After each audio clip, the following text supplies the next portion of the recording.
Thank you all and welcome to our November regular business meeting, our board meeting. Thank you all for participating and coming out. It's a rainy night. So we are going to go ahead and get started with roll call. Director Zavala. Here. Director Decker. Here. Director Barrows. Here. And Director Smith. Here. Okay, thank you. Just a couple items. I want to thank you all for the last few months with just helping us keep this meeting running smoothly, professionally, efficiently. So thank you for your cooperation. Also a reminder, it looks like everyone's doing a great job. Masks are required. I'm going to turn it over to Dr. Snell for his introduction. Yes, welcome everybody. It's so nice to see you out today. I just asked if you have a sign, we appreciate it, but the people behind you might not be able to see. So I'm just mindful of that. We'd appreciate that. We want everybody to be able to engage tonight. And when we do public comments, if you can just make sure that we listen to all the speakers. I know sometimes there's a tendency to applaud or to disagree or things like that, but the goal of public comment is for everyone to be able to hear tonight. So we want to respect each speaker and just appreciate in advance that. So I'll turn it back to you. We can get started. Okay, great. Our first item on the agenda is our special recognitions. So, Kathy Everidge, thank you. So tonight it's the time to recognize our November 2021 Employee Excellence Award recipients. The following employees were selected by a committee of their peers for commitment to the students and staff of Vancouver Public Schools. This month, recipients were among the many outstanding nominees who create a caring environment and positive workplace through their exceptional efforts. For information about each recipient or to submit a nomination, please visit the district's website at vansd.org. So our first recipient we'd like to honor tonight is Jesse Affelt. He was hired in September 2015. He's a teacher at Ogden Elementary. Throughout the pandemic, Jesse has demonstrated compassion and sensitivity towards his students by actively listening to and meeting the needs of each child. From teaching a growth mindset to leading breathing exercises, he empowers students to bring their best selves to class. Jesse also is known for navigating complex topics with grace and answering students' questions with honesty and respect. Meanwhile, parents and guardians appreciate his strong communication skills. He partners with families to work towards positive outcomes for all of his students. Congratulations to Jesse. Next, I'd like to recognize the team from the Planning Department and Facilities Support Service Center. Nicole Del Toso, Facilities Planning Manager, hired April 2016. AJ Panter, Executive Director of Facilities Support Services, hired November 1997. And Lindsay Rogers, Environmental Safety Coordinator, hired January 2020. From overseeing the construction of new schools and bond projects to monitoring for environmental hazards, Nicole, AJ, and Lindsay work hard to provide safe spaces for students, staff members, and the community. In 2020, they took on another responsibility, COVID-19 response. Since then, they have immersed themselves in all facets of prevention and mitigation. They translate complex guidance into plans and actions that are guiding the district through the ever-evolving pandemic. No matter what COVID challenge VPS faces, these three leaders are ready to tackle it. Congratulations to the team of three. Next, I'd like to recognize Lauren Merlin. She was hired August 2016, teacher at Anderson Elementary. Her ability to bond with her class and instill a love of learning have earned Lauren rave reviews from both students and parents. Said her nominator, she is extremely organized and intentional about reaching each of her students and making them feel special. This includes everything from checking in with them individually to making time for fun during brain breaks. Laughter is a common sound in Lauren's classroom. Parents of her students also speak highly of her work ethic, attitude, and helpful demeanor. She makes families feel special too. Congratulations to Lauren. And next, I'd like to recognize Natalie Pattison, hired October 2013, teacher at Walnut Grove Elementary. One of the most evident things about Natalie's teaching is how very much she cares for her students. She speaks with gentle kindness and is excited to hear what her students have to say. So through her skill for understanding her students, she affects them both academically and personally. Parents are grateful for her presence in their children's lives. Said her nominator, She has touched all of our lives in my household with her radiant kindness. Congratulations to Natalie. And finally, I'd like to recognize Susie Zumstein, hired March 2018 custodial assistant at Martin Luther King Jr. Elementary. Taking care of one building is a considerable challenge. Taking care of two, that's formidable. Yet that's exactly what Susie did while the new King Elementary was wrapping up construction and students and staff attended school at the former Ogden Elementary. Once the new King was ready for move-in, Susie's support eased a complex transition between buildings and left the temporary location sparkling. Thanks to her willingness to help others, the new building quickly became home for everyone and continues to be a welcoming space for students and staff. On behalf of all of us, we would like to congratulate our November Employee Excellence Award recipients.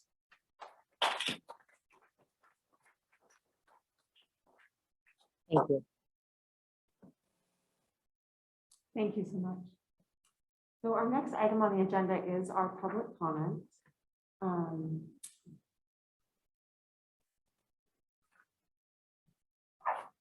So first, we're going to do our Zoom public comment, and then we'll have in-person public comment.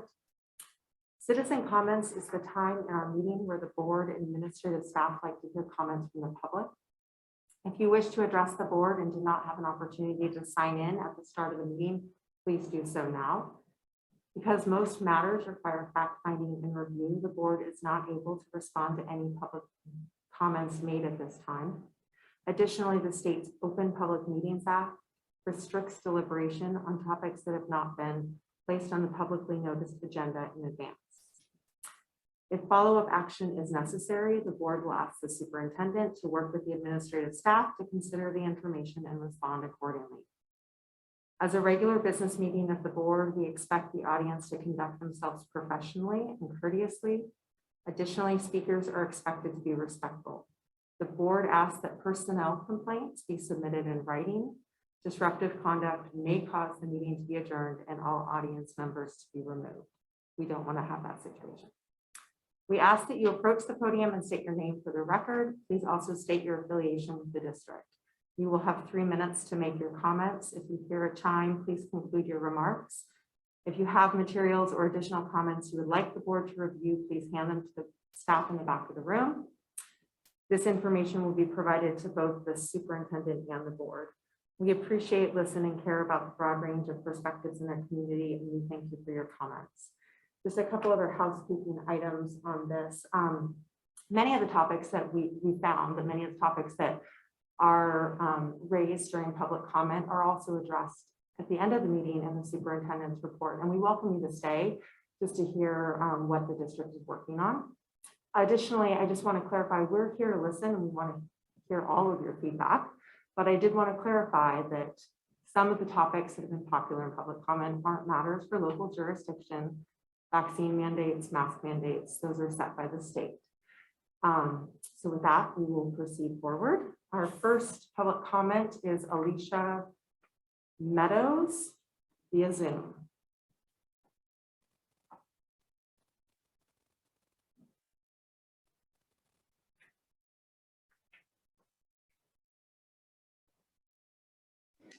Can you hear me? Yes, we can.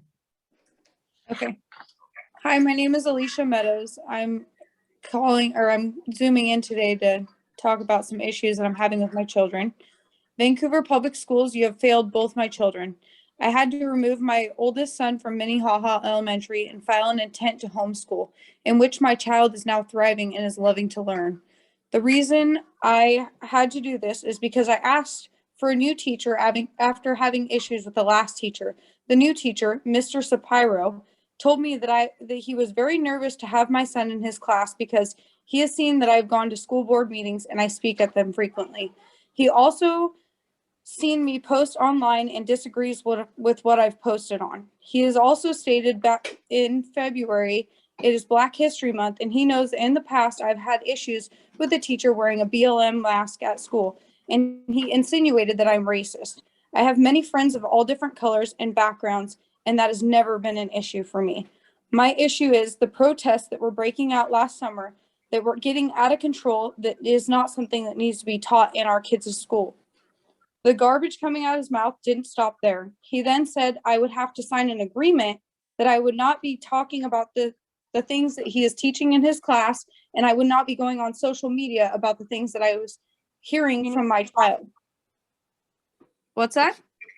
We're not going to make personnel complaints during public comments. If you have general comments with concerns, we'd love them. So what do you mean by that? We ask that personnel complaints be submitted in writing. Okay. Why is that? So nobody knows about it? So you don't want me to address the board about this going on because I've filled out a formal complaint and nothing has happened?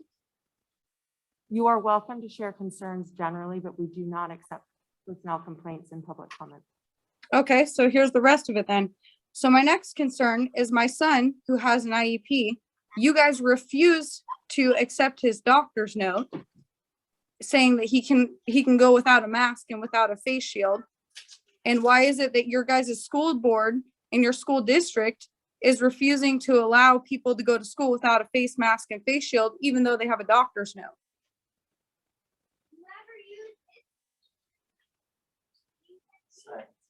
Yeah, exactly.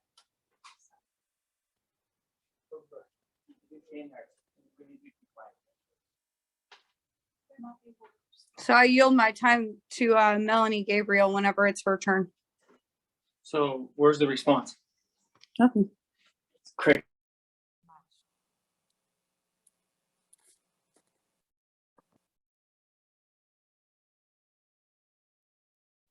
So we'll start with our in-person comments. Just point of clarification, are there people in the overflow room? No, okay, everyone here is present, okay. Our first audience public comment is Karen Erickson.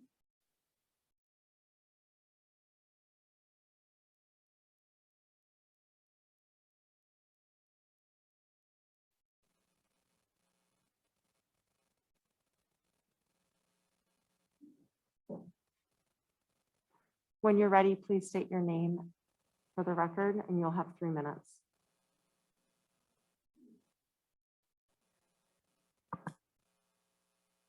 To Richard Erickson. Thank you. Thank you. Richard Erickson.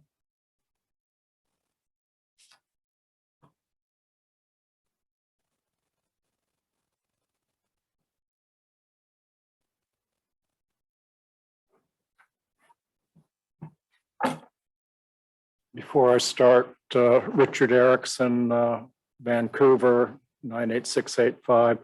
A comment on the communication in the room. Voices, even though that the mics are on, is very muffled coming through the masks. And I can only imagine how difficult it is for the kids to understand in a classroom. I wish that masks weren't necessary, and I don't believe that they are. Recently, there was a public comment window opened by the FDA on the topic of approving vaccinations for 5 to 7-year-olds. Both my wife and I sent comments to the FDA for their review, but at my wife's urging, I won't read those comments in their entirety. Instead, let me begin with this. On October 29th, the FDA allowed emergency use authorization for the Pfizer-BioNTech pediatric vaccine. I'll remind you that emergency use authorization was granted after conducting trials on only about 3,000 children. On November 2nd, the CDC director, Rochelle Walensky, endorsed the CDC's advisory committee recommendation that children 5 to 11 years old be vaccinated against COVID-19. With the Pfizer-BioNTech pediatric vaccine. The CDC says vaccination can protect children from COVID-19 using the safe, effective vaccines already recommended for use in adolescents and adults in the United States. I strongly disagree when considering the following statement found on the CDC's vaccine adverse event reporting system, VAERS. Quote, of more than 390 million doses of COVID-19 shots administered in the US up to October 6, Theirs received 8,638 reports of death. That's 0.0021% among people who were vaccinated.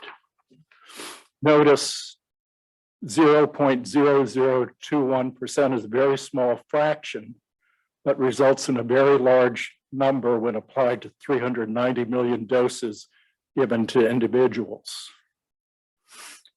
COVID is not like smallpox with a mortality rate of 30% or polio with a mortality rate of 23%, where the public easily accepts vaccination. COVID-19 has a mortality in the population of less than 1% now.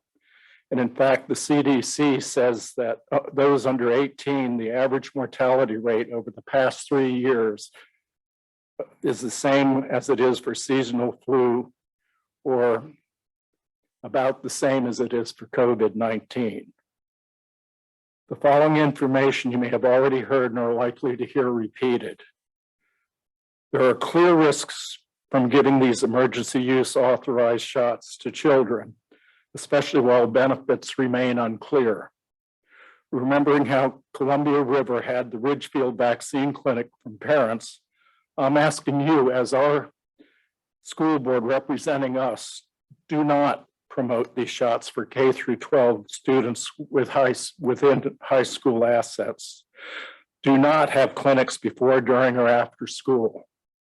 Do not carry these emergency use authorization shots in any school-based health center.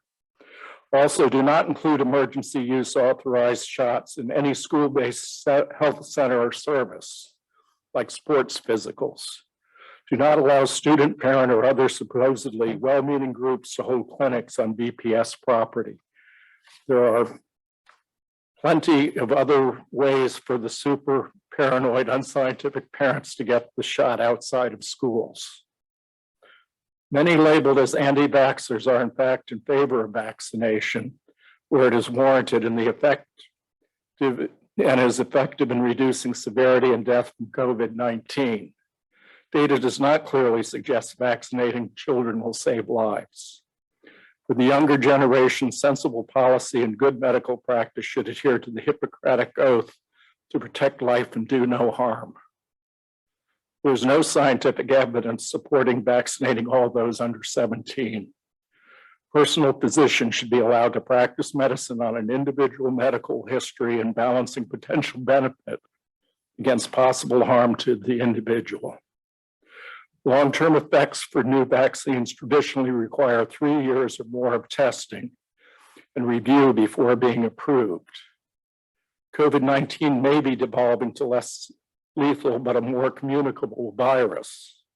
As it continues to mutate, COVID-19 may prove to be handled in the immune system in a fashion similar to other coronaviruses in the cold family that circulate year-round. Most individuals have an immune system geared to taking care of a common cold without being hospitalized. It is clear from the data and available science, children have a strong natural immunity that is already protecting children from the seasonal flu, the common cold, and yes, immunity from severe effects of COVID-19. Even a very small fractional risk outweighs potential benefit when vaccinating tens of millions of school-age children. I do not support the vaccination of children using any of the present vaccines. Thank you, and I'll leave a copy of this what I just presented. Thank you. Thank you very much. Is Michael Giuliano here? Okay.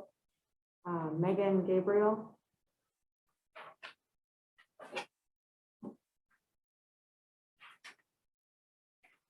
I'm Meg Gabriel, and I'm gonna yield my time to my daughter Melanie. And Michael, is that Michael? He's gonna yield his time too.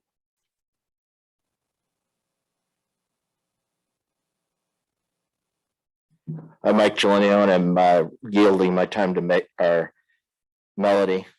Sorry. Okay, thank you. Is there a David Frankie?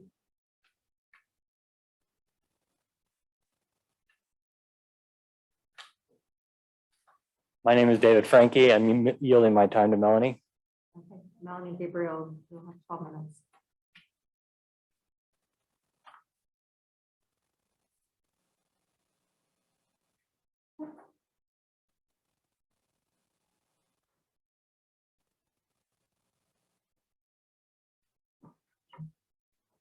I'm Melanie Gabriel. I'm here today to tell my story. I'm doing this for two reasons. One, so the board is fully aware of what happened at Skyview High School and the way the district staff has been treating me, but mainly my reason is to speak to the public so that my community knows what's really going on. First, I'm going to start by reading a few sections from the Washington State Constitution. Article 1, Declaration of Rights, Section 1, Political Power. All political power is inherited by the people, and the governments derive their powers from the consent of the governed and are established to protect and maintain individual rights. Section 5, Freedom of Speech. Every person may freely speak, write, and publish on all subjects, being responsible for the abuse of that right. My rights and freedoms do not come from the school board, the district, the government, governor, or the presidents. My rights were given to me by Elohim and by Elohim only. I will be exercising my right to the freedom of speech tonight. This right is protected by the U.S. Constitution and the state of Washington Constitution. The Constitution overrules your school board policies and restrictions on what the public can and cannot say. I'm requesting that the board takes this time to listen to me without any interruption from the board members or attempts to deny me my right of freedom to speech. A week or so before school started this year, I had a 504 meeting to go over getting a mask exemption for my medical conditions that my 504 plan are for. The school required that I wear a mask to this meeting. I tried to do this and I couldn't. I started to scratch myself under the table and my mom noticed and kept removing my hands from my legs. And I began to rip out my hair from the back of my head. At that point, my mom had ended the meeting due to my self-harming. This is a major reason why I can't wear the mask. To cope with the way the mask makes me feel, I self-harm. I have scars all up and down my arms and legs from having to wear the mask last year. We had another meeting. This time I was held outside so I could attend and not hurt myself. We came to an agreement on my accommodations, and I would arrive and leave school at separate times from all other students to limit contact. I would sit at the back of each of my classes so I was not close to other students, and admin would come to get me a little earlier or a little late from each class to transition to my next class at a separate time from all other students. Again, this was to limit my contact with other students while maskless. I would also carry papers to hand to anyone that questioned why I didn't have a mask on. The first day my school denied, my first day of school, my principal decided to go back on his agreement and deny me my first day of high school. The next day I went back and I walked through the front door maskless into my class and I sat in the back of the classroom. Shortly after this, my principal came and removed me from the classroom. I was taken to a conference room where 4 to 5 adults questioned me to the point of hysterical bawling and hyperventilating. I called my mom and she came to school and walked me back to my class. School admins asked me if I was going to put my mask on and I said no. We had agreed on accommodations. That's what I'm following. They agreed to this, except they had admin following me all day, telling me to put a mask on. My school counselor was crying, telling me I was going to make her lose her job. My mom sat outside the school on the cement bench that day, just in case I needed her. My associate principal came out and gave her updates on how I was doing. Stated Skyview was a closed campus and that kids were coming out for lunch and asked her to move to the sidewalk for the lunch hour and that she could come back to where she told me she would be waiting for me. The next day I go back and do the same thing, walk in maskless, head to my classroom. The principal came to get me and told me that my mom was waiting outside where she said she was the day before and that she needed to talk to me. What I didn't know is that before he came to get me, he went to tell my mom that she was trespassed from district property. I opened the door and the second I was outside, admins locked it behind me and locked me out of my school for unsupervised for an hour or so until some random kid let me in. The next day I went to school and they locked me out again. And we're taking students through an alternate entrance. Skyview left me no other choice than to protest for my right to an education and accommodations for my medical conditions. I never made a single unkind comment to anyone. I was not protesting mask mandates. This had absolutely nothing to do with the mandates. I did not invite the Proud Boys, they just showed up. The district repeatedly sent out district-wide emails with false claims. These emails created extreme issues for me. People have threatened to kill me, called me dirty, and said that I don't have the right to infect people with my disease. I had food thrown at me and a soda bottle hit my head. The district did nothing about this. I have a video of a student repeatedly calling me the N-word and threatening to beat me. Adults have harassed me, parents have harassed me. On Friday, September 3rd, my mom and I let Skyview admins know that we had 0 plans to protest the following week. Monday was a holiday. Tuesday, I was speaking in Olympia regarding my school choice bill. Wednesday was my birthday, and we were celebrating the Jewish New Year. Despite this, the district chose to file an injunction against my mom and all John Does. They received the injunction, but allowed students and parents to hold counter protests against me. It's November now, and I'm still not receiving an appropriate or equitable education. I want the community to know the following. Keeps me from wearing a mask, and I am not anti-mask. My family is not anti-mask. My younger brother and I both have PTSD caused by our abusive dad. Our issues manifest differently. He needs to wear his mask. It makes him feel safe. I don't. I do not harass anyone, nor do I force anyone to take their masks off. I've taken every possible step to get a proper education, and I've tried all of my other options. I really just want to go to school with everyone else. To the board of directors, most of your staff has not been treating me with respect and have been continuing to harass me and spread rumors about me. Your policies that you follow for the mask mandates clarify that I shouldn't wear a mask, but you ignore them regardless. The way Skyview staff and authorities have been treating me has caused physical harm from both them and myself. This harassment doesn't stop at Skyview. It continues onto your own school board, which is unacceptable. For a board that pushed so hard for an equity policy, you are not making equitable decisions. At this point, I am now being discriminated against and denied an equitable education because of my disabilities. Skyview admins decided that the only way I can attend school is in a fish tank.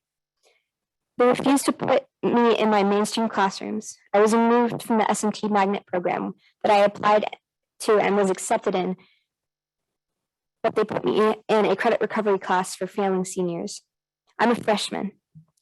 Most of the members on this board have harassed me before, either about my situation or for other reasons that are uncalled for and unprofessional. I want to make you aware that face masks are only approved for emergency use.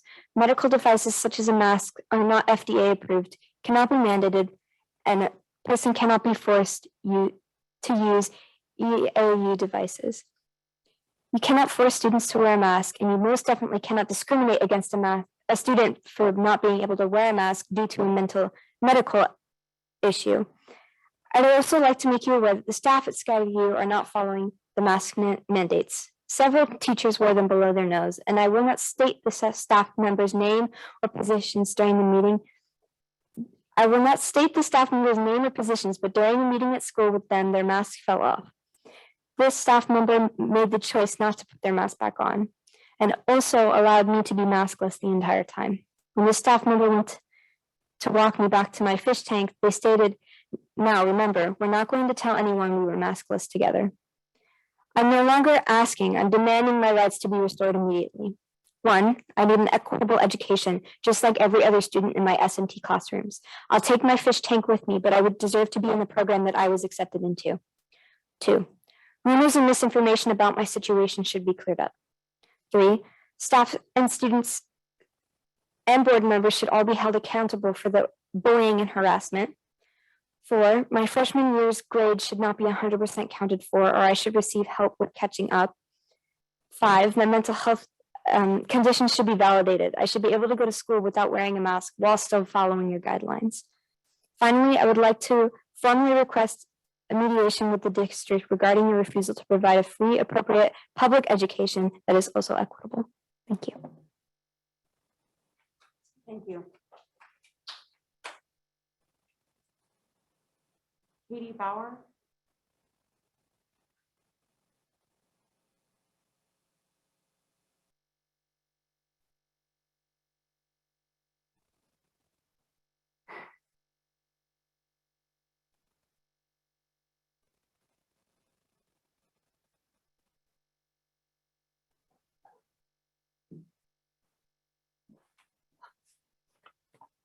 Hello, Katie Bauer. I've been in the medical health freedom fight for a few years now. And before COVID hit, I wasn't amazed at the number of educated, intelligent adults who didn't have the knowledge of the potential adverse effects to vaccines. The mantra of safe and effective was given out by doctors to parents who are coming in for well checkups and getting their mandated vaccines for their kids. But now I'm amazed that it seems the vast majority do not look for other information on what is in the COVID shot. What are the risks? Why the rush, especially for those under 18, when they statistically do not die from COVID? 40 million Americans have recovered from COVID. According to the CDC, 856,000 injuries have been reported post-inoculation. According to the CDC, 18,000 deaths have occurred post-inoculation. According to the CDC, 5,600 of the 18,000 deaths occurred within 48 hours of the inoculation. And now our schools are coming after our kids. There are clear risks from giving these emergency youth authorized shots to children. While the benefits remain unclear, and because I remember how Columbia River hid the Ridgefield vaccine clinic from parents, I ask you, do not promote these shots for any K through 12 student with school assets. Do not have clinics before, during, or after school. Do not carry these EUA shots in any school-based health center. Do not include EUA shots in any school-based health service center like sports physicals. Do not allow student, parent, or other supposedly well-meaning groups to hold clinics on VPS property. There are plenty of other ways for the super paranoid, unscientific parents to get the shots outside the schools. And when they do, this lack of informed consent should give them pause. This is the insert from a COVID-19 shot. There's no information, none. If you get an insert from any other medical shot, any medication, it's filled with information on adverse reactions, on what's in it. We don't even get the information on what's in it. And we're giving it to our kids. Thank you. Thank you. Again, I do ask that you not applaud. Sally Snyder.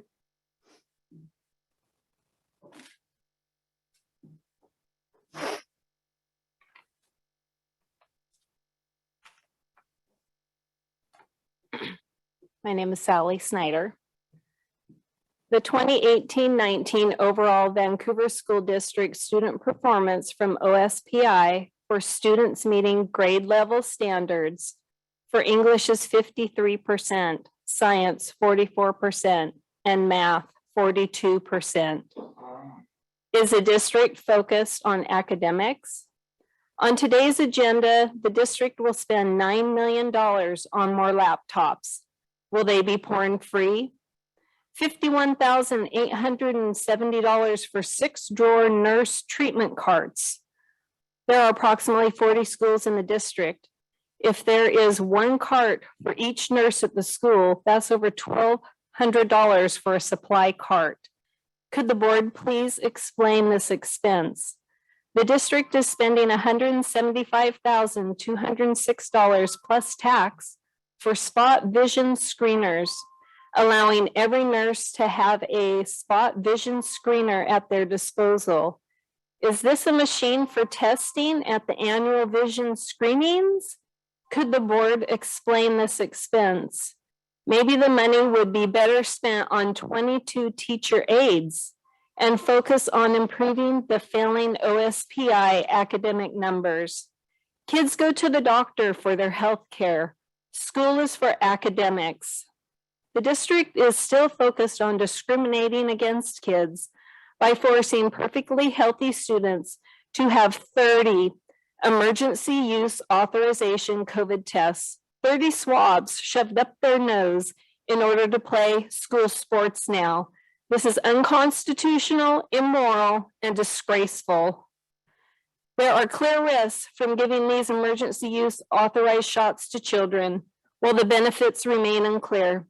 And because I clearly remember how Columbia River hid the Ridgefield vaccine clinic from parents, I ask you to not promote these shots for any K-12 students with school assets.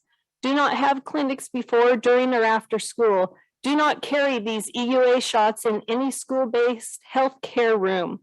Do not include EUA shots in any school-based healthcare center like sports physicals.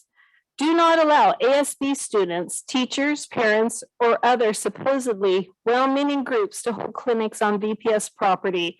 There are plenty of other ways for the super paranoid, unscientific parents to get the shots outside of schools. Schools are for academics. Please uphold your oath of office. Thank you. Thank you. Next we have Clara Hawkins. Please state your name and you'll have 3 minutes. Hi, my name is Clara Hawkins, and I am here tonight to speak on the district's new draft equity policy. I am currently a Skyview student who holds multiple leadership positions within the Skyview community. A couple of years ago, I transferred into this district from a district called Aberdeen, Washington. It's in the state here. It is, since moving here, it's been quite apparent that there are disproportional standards and opportunities set for students of color, those with disabilities, both learning and physical, as well as anyone who doesn't fit the social norm. Recently, in my leadership class at Skyview, we had been given the opportunity to read over the draft equity policy. And I was very excited to see the next step into bettering our community. But as I began to discuss it with my fellow students, not many of them knew about it. As students, we have firsthand experience with these issues. My brothers are students of color in the district, so I want to be sure that student voice was heard. While I may not have the only voice at Skyview, I do stand here to represent one of the many voices, as well as a few of my other classmates who accompanied me here tonight to speak as well. My youngest brother is 7 years old and he attends Philida Elementary. As his older sister, I want to ensure he has an equal and fair chance for anything he wants to pursue while in his education here. And so far it's been okay, but there have been some issues he has faced. These specific issues will be later discussed by some of my fellow classmates here to speak tonight. But even though he's in the 1st grade, he's already at this disadvantage. His older brothers, who are also people of color, face the same issues in middle school. They attend Thomas Jefferson Elementary, not elementary, middle school. I know what I'm talking about. Some of my fellow speakers will delve deeper into these specific issues. This policy also discusses students who are differently abled. This is very exciting to see. I'm thrilled to see that we're trying to address issues that have been prevalent for quite a long time within our district.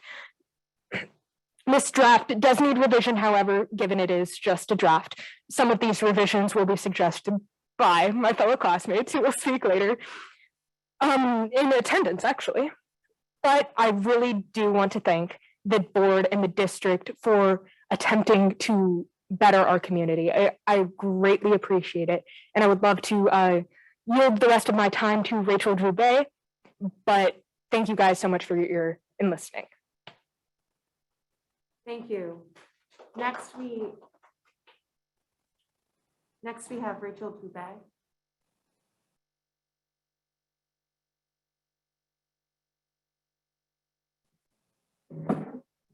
All right. Hello, my name is Rachel Drubay, and I'm a senior at Skyview High School as well. I have been a Clark County resident since 2014, and I've attended 3 different schools at the Vancouver Public School District. I currently hold a number of leadership positions within the Skyview building, and because of this, I have had the opportunity to review the district's draft equity policy in my leadership and mentoring class. This is what I will be speaking about today. Listed under the district's commitments, number 10 states that the board is committed to ambitious goals for increasing workforce diversity. I will be speaking about this commitment because it is so pressing. I will use the term BIPOC during my time. For those of you who may not be familiar, it stands for Black, Indigenous, and People of Color. On the district's website, under the tab Fast Facts, it is listed that our student body in the district is around 50% students of color. That is about 9,900 students of color, but the website does not mention anything about the number of BIPOC staff members. I know from my experience at 3 different VPS schools that the number is staggering. Please bear with me as I throw some numbers at you, but I promise it's important to mention. Skyview High School has a student body of around 1,900 students. Of those 1,900 students, about 600 are students of color. Skyview currently has 84 in-class teachers. Out of those 84 teachers, 2 are students of color. 2 students of color, and both of them are Asian. Now, please consider the fact that 2 Asian math teachers are supposed to support and represent our 600 students of color. We do have an additional 8 staff members of color, but 4 of them do not interact with students as they're custodians and kitchen staff. You may ask why it's such a pressing issue. As a student, your first connection and vision of success are those who are in your classroom. Teachers take the task of guiding young students through our life. They are our role models, our trusted adults, and sometimes our lifeline. Especially for young students who spend the majority of their day with one teacher, that bond is stronger. Students' perception of success starts in the classroom with teachers that they can relate to and look up to and trust. Now imagine a young student of color spending 6 days in a school building with over 100 staff members, but only a handful of those staff members are people of color. Immediately, the student has a disadvantage. When there's a lack of influential adults in the student of color's life, it sets a precedent that Black and Indigenous people of color cannot achieve greatness. Students are told daily to be college, career, and life ready, but there are little to no examples of that within our school building for our large population of BIPOC students. As a first-generation student of color, I'm calling for the district to prioritize the addition of diverse in-class teachers, to seek them out in the community and communities outside of Clark County. This is a necessary step for VPS to actualize their mission statement, to engage and empower each student to develop the knowledge and essential skills to become a competent, responsible, and compassionate citizen. Thank you for your time and consideration. Thank you.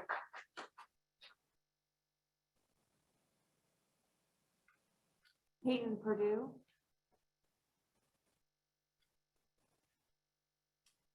When you're ready, state your name. You'll have 3 minutes. Okay. Hi, everyone. I'm Peyton Purdue. I'm a senior over at Skyview High School. I'm a member of leadership as well as the president of Skyview High School's diversity committee. I've attended schools in the Vancouver public school system since kindergarten. I started at Sacagawea Elementary as a student in the transitional first grade program. I went to Felida Elementary for my elementary school, Thomas Jefferson, and then, like I said, I'm at Skyview for high school now. I had the privilege of being able to review the proposed Vancouver Public Schools equity policy recently, and I must say that I'm overjoyed to hear this is a project that's being brought to the district. One thing I would specifically like to speak on is the integration of teachers in the district that are able to represent a range of cultures, colors, sexualities, gender orientations, and more. If the district wants to continue down the path of equity and inclusion to strengthen our board's policy, I strongly believe that we must start with our own schools. The ability to identify with teachers as a student is a privilege in this district that not all have, and actually a small percentage.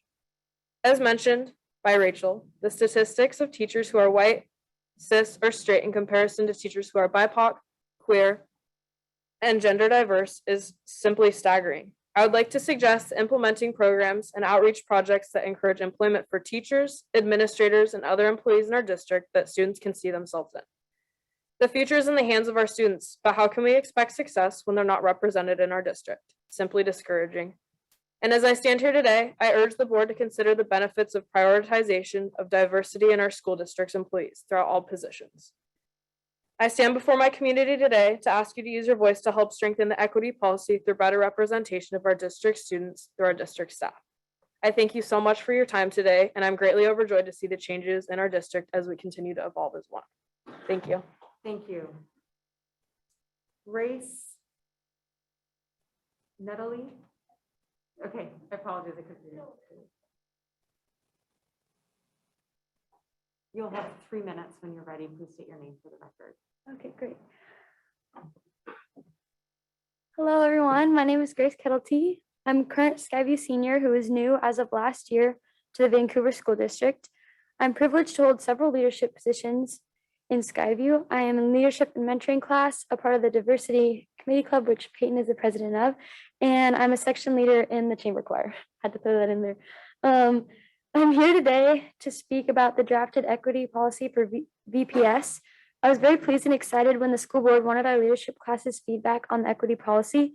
One thing in particular I really like about the policy is that the equity in itself was defined and that the commitments proposed were strong.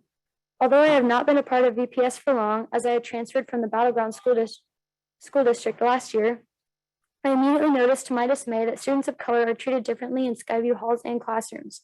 Having said that, the most important part of the equity policy is that the promises being made to make VPS a more inclusive and equitable environment are carried out. It would be greatly beneficial to the strength of the 11 policies for the implementation of them in the district to be more specific and detailed.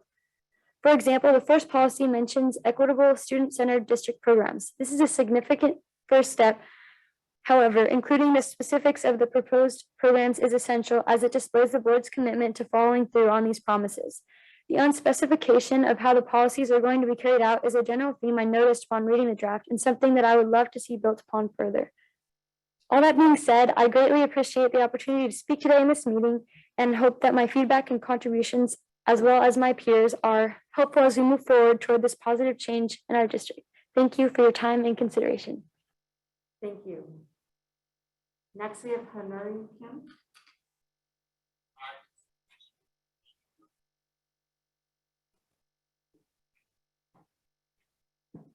Hi there. My name is Honori Kim, and I'm a junior at Skyview High School and a member of Skyview's leadership and peer mentoring class. I'm also a first-generation student of color. I'm here today to share my thoughts on Vancouver Public Schools equity policy draft, which I had the privilege to dissect recently. Firstly, I would like to acknowledge my gratitude to the school board, who has leaped into the right direction by specifically condemning racism and instigating a policy which addresses the inequity in our district, while also acknowledging systemic and historic racism stated under district commitments in the draft.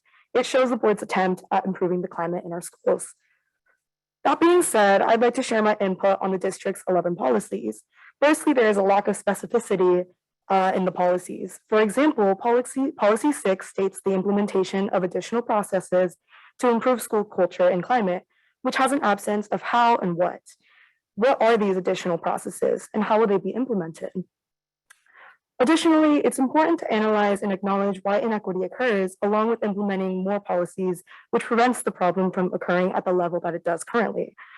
A large cause of the problem is subconscious and systemic prejudice and bias, and I would love to see a policy which directly addresses and confronts these biases, along with a more thorough analysis of the root of the problem.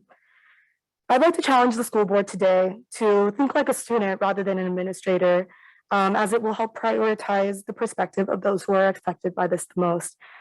I'd also like to thank you guys so much for your time, as I feel very lucky as a student to be able to share my thoughts and my input on the draft. Thank you. Thank you. Kathy Carr.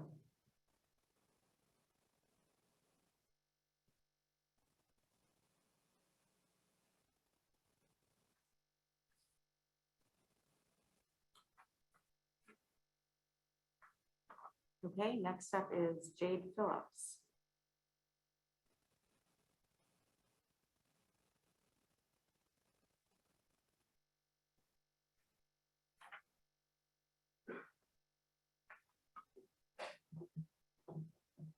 My name is Jade Phillips, and I'm a student at Skyview High School. And I just wanted to thank the board members for keeping us safe and making sure that we are on the right path to what we want to be. And also, I'm yielding my time to LaDonna Kirkpatrick. Thank you. Okay, LaDonna Kirkpatrick.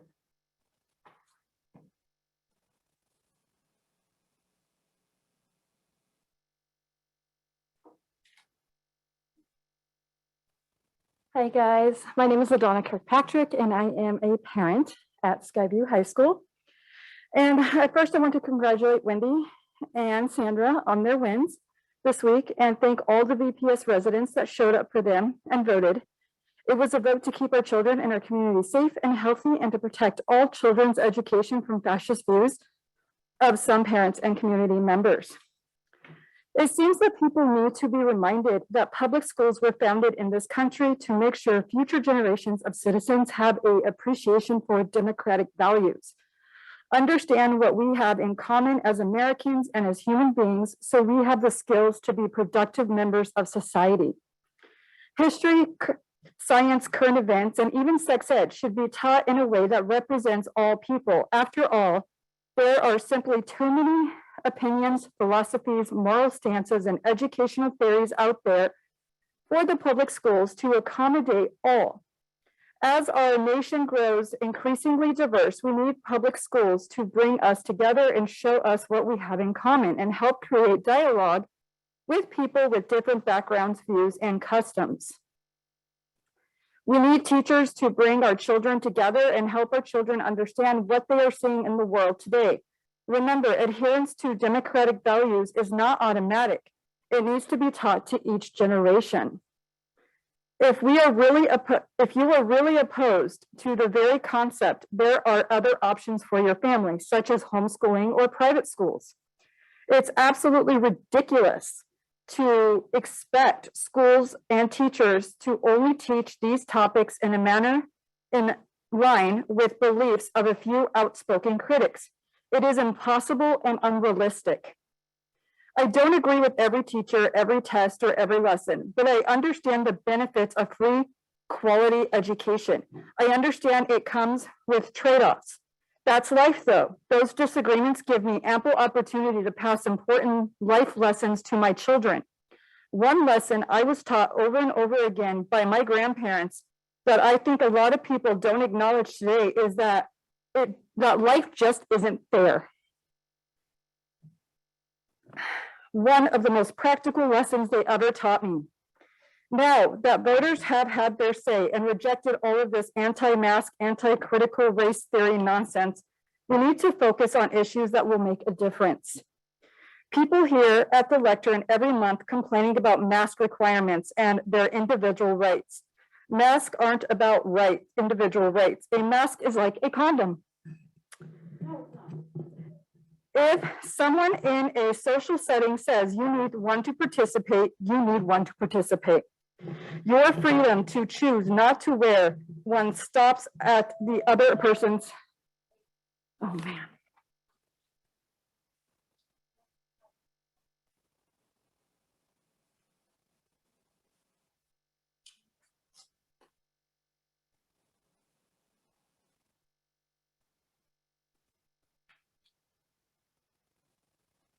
I give my time to LaDonna Kilpatrick. One thing, my 9-year-old granddaughter has been vaccinated and we're happy.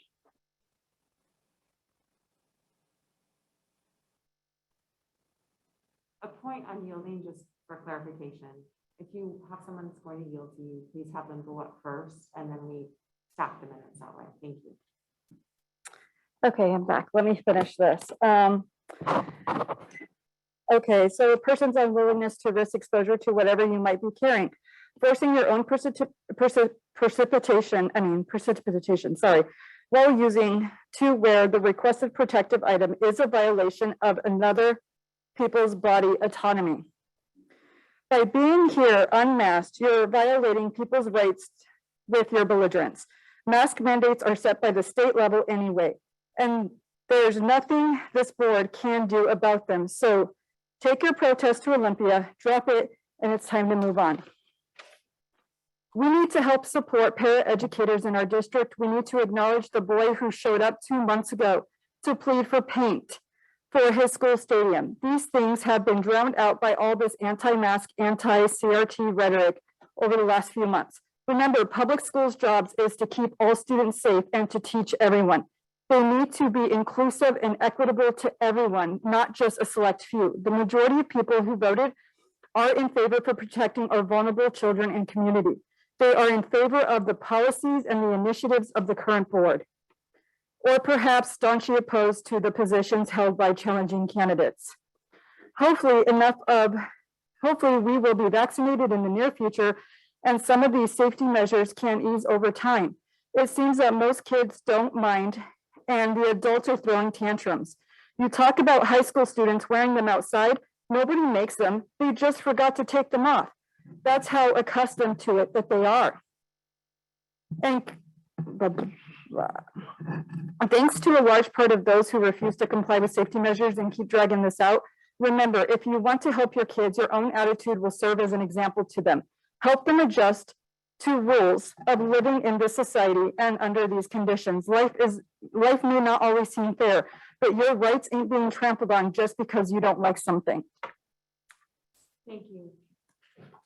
I'd like to remind everyone to wear masks, please. Yeah, I would like to, take your mask off and stand with the child.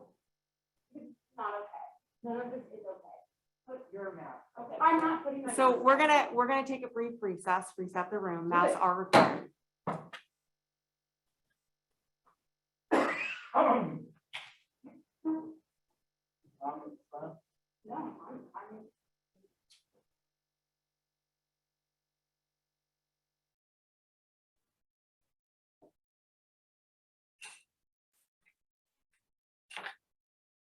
Masks are a legal requirement in the state of Washington and open public meetings, so we are going to adjourn the meeting due to lack of compliance.